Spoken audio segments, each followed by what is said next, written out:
भाई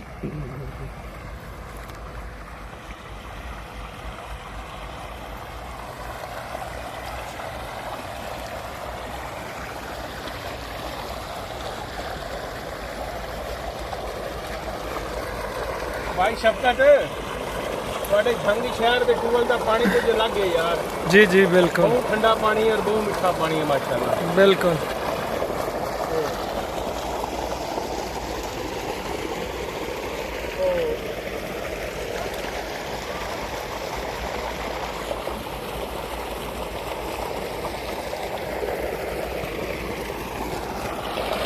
भाई शफकत होर थोड़े झंग की केड़ी शह मशहूर है? साडे झंग की बड़ी चीज़ां मशहूर ने, जिस तरह अगर मुहब्बत सिस्टम में देखा जाए थोड़ा बैक मारो ते पकड़ पकड़ बैक मारी पकड़ सही। है जी अदनान भाई ने कराची तो आए ने, सूफी आबिद साहब नहा रहे ने माशाल्लाह जी। मैं तो कहूँगा VIP माहौल है। असा तो कराची समय की शहर कोई नहीं लभदियाँ, ए हरियाली ए टूबल असा तो भाई गटरा का पानी मिलता सीधी आ जाके जो ज़्यादा दिल करे तो कभी समंदर में मुँह कर जाइए, वो भी लोगों के गटरा का पानी के मिक्स होया होता सानू पीण भी अक्सर वही लभदा। ठीक है ठीक है। फ्रेश पानी में देखो जी हरियाली और ताज़ा और मीठा पानी। जी जी बहुत मीठा है। अदनान साहब जरा जरा बैग मारियो। शफकत साहब भाई उसी तरह अपने जंग शहर की तारीफ करो। माशाअल्लाह सूफी आबिद साहब साढ़े को आए ने, काफ़ी साढ़े जंग की तारीफ कर रहे हैं माशाअल्लाह। बहुत जिस तरह सालाना उर्स पाक हज़रत पीर महबूबाबाद काफ़ी मुतासर हुए ने। अल्हम्दुलिल्लाह अल्हम्दुलिल्लाह साढ़े जंग तो बहुत अच्छा गाँव, बहुत अच्छा शहर जंग, बड़ा तारीफी शहर। बाकी बड़ी इंजॉयमेंट कर रहे हैं सूफी आबिद साहब, बड़े खुश ने माशाल्लाह। बहुत अच्छा।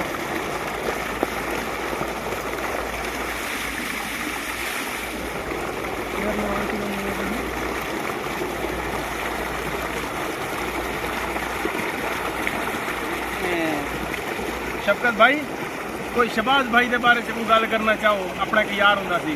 अपना यार होंदा सी, तुहानू ये तो पता है बिजंग दे बंदे माशाल्लाह वफादार तो होंदे ने, बट हर बंदा एक जैसा नहीं ना होंदा। लेकिन अल्लाह पाक ने 19 दी पाकिस्तान एयरफोर्स से जो जॉब हुई माशाल्लाह, उसकी वजह करके थोड़ा जो बंदा चेंज होया है।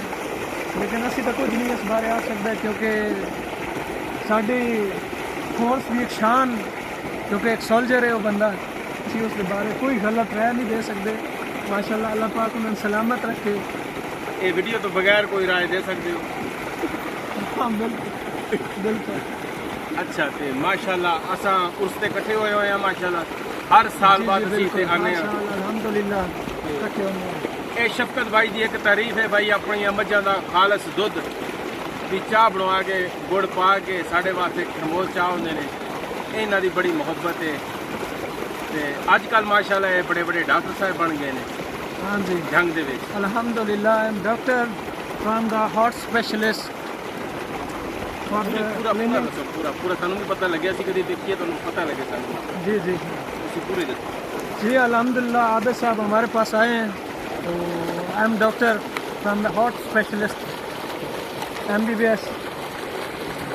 हमने आज इनको बहुत अच्छे तरीके से एंजॉयमेंट मिली है, जो हमारी तरफ से हो सकता था हमने इनको एंजॉयमेंट किया, फ्रेशिंग की,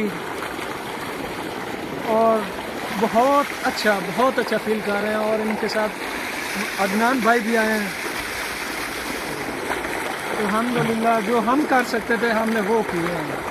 बाकी हमारे गांव की खूबसूरती तो वो सबको पता है कि गांव की खूबसूरती और शहर की खूबसूरती में बहुत डिफरेंट होता है। तो हमारे गांव की खूबसूरती तो अल्हम्दुलिल्लाह बहुत ज़्यादा होती है, जिसकी वजह से बहुत मुतासर हुए हैं ये लोग। अच्छा झंग शहर के लोगों की कोई तारीफ क्या जो लोग? जी बिल्कुल अल्हम्दुलिल्लाह झंग शहर के लोग बहुत बहादुर हैं, ठीक है, और बहुत मोहब्बत करने वाले, बहुत मीठे लोग हैं अल्हम्दुलिल्लाह, इसमें कोई ऐसा शक नहीं, ठीक है।